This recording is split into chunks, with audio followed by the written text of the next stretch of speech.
নমস্কার বন্ধুরা, শীতের রাতে রুটি খাওয়ার একটি তরকারি রেসিপি নিয়ে হাজির হয়েছি। একেবারে সহজ একটি রেসিপি, রান্নাটা দেখলেই বুঝতে পারবেন। শীতের সবজি দিয়ে তৈরি তরকারি দিয়ে রুটি খেতে অসাধারণ লাগে। ফুলকপি আমরা অনেকভাবেই রান্না করে খেয়েছি। একবার ফুলকপির এই সাধারণ রেসিপি বানিয়ে খেলে তবেই বুঝতে পারবেন এই সাধারণ রান্নার এত সুন্দর স্বাদ। রুটির সাথে খেতে অসাধারণ লাগে। নমস্কার, সবাইকে আবারও স্বাগত জানাই আরশি রান্নাঘরে। আজ আমি এই ফুলকপির একটি সাধারণ রেসিপি কিভাবে বানাচ্ছি তা আপনাদের দেখাচ্ছি। ভিডিওর শেষ পর্যন্ত আপনারা দেখুন, তাহলেই বুঝতে পারবেন কত সাধারণ রান্না। প্রথমেই দেখে নিই এই তরকারির জন্য কি কি সবজি নিয়েছি। আমি কাঁচা মটর নিয়েছি হাফ বাটি, আর নিয়েছি একটা বড় সাইজের টমেটো, এইভাবে কেটে নিয়েছি। এই তরকারির জন্য যে সমস্ত সবজি নিয়েছি সেগুলো দেখাচ্ছি। সিম নিয়েছি, সিম এইভাবে ছোট ছোট টুকরো করে কেটে নিয়েছি। আর নিয়েছি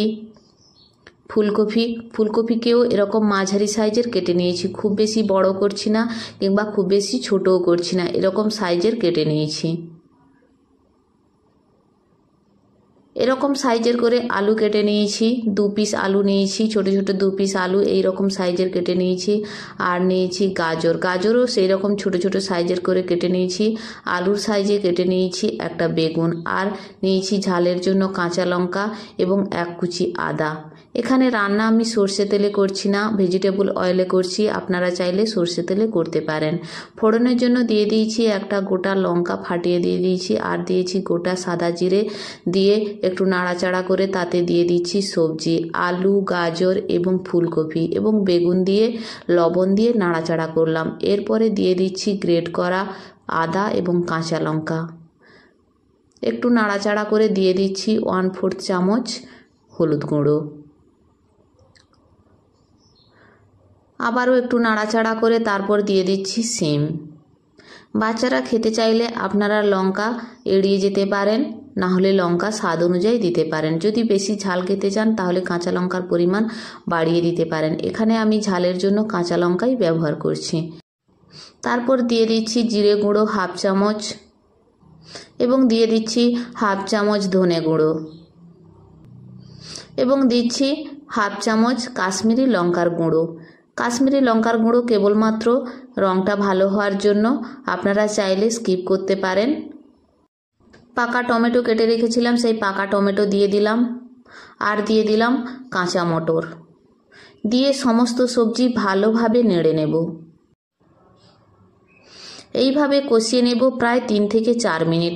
মাঝে মাঝে ঢাকা দিয়েও কষিয়ে নেব। এরকম ঢাকা দিয়ে আমি 3 মিনিট রেখেছিলাম। ঢাকা খুলে আবারও ভালোভাবে নাড়াচাড়া করে নিচ্ছি। দেখেই বুঝতে পারছেন সবজি অনেকটা নরম হয়ে গিয়েছে। সবজি যখন এরকম ভালোভাবে একটু নরম হয়ে আসবে, তারপর ওর মধ্যে দিয়ে দেব 1 বাটি জল। সবজিগুলো একসাথে ঢাকা দিয়ে কষিয়ে নেওয়ার সময় অনেকটাই সেদ্ধ হয়ে গিয়েছিল।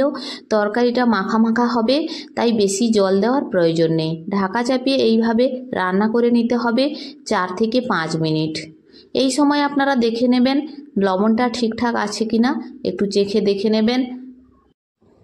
আমি তরকারিতে কোনো চিনি ব্যবহার করলাম না। আপনারা চাইলে এই সময় 1/2 চামচ চিনি দিয়ে দিতে পারেন যদি তরকারিতে মিষ্টি খেতে চান। তরকারির সবজিগুলো খুব সুন্দর সেদ্ধ হয়ে গেছে এবং মাখা মাখা হয়েছে। এই মাখা মাখা তরকারি দিয়ে রুটি খেতে খুব ভালো লাগে। শীতের এই সাধারণ সবজিগুলো দিয়ে বানিয়ে ফেলুন অসাধারণ মাখা মাখা একটি তরকারি। শীতের রাতে রুটির সঙ্গে খেতে দারুণ লাগে। আশা করি এই রেসিপিটি আপনাদের ভালো লেগেছে। যদি ভালো লাগে তাহলে প্লিজ লাইক ও কমেন্ট করবেন।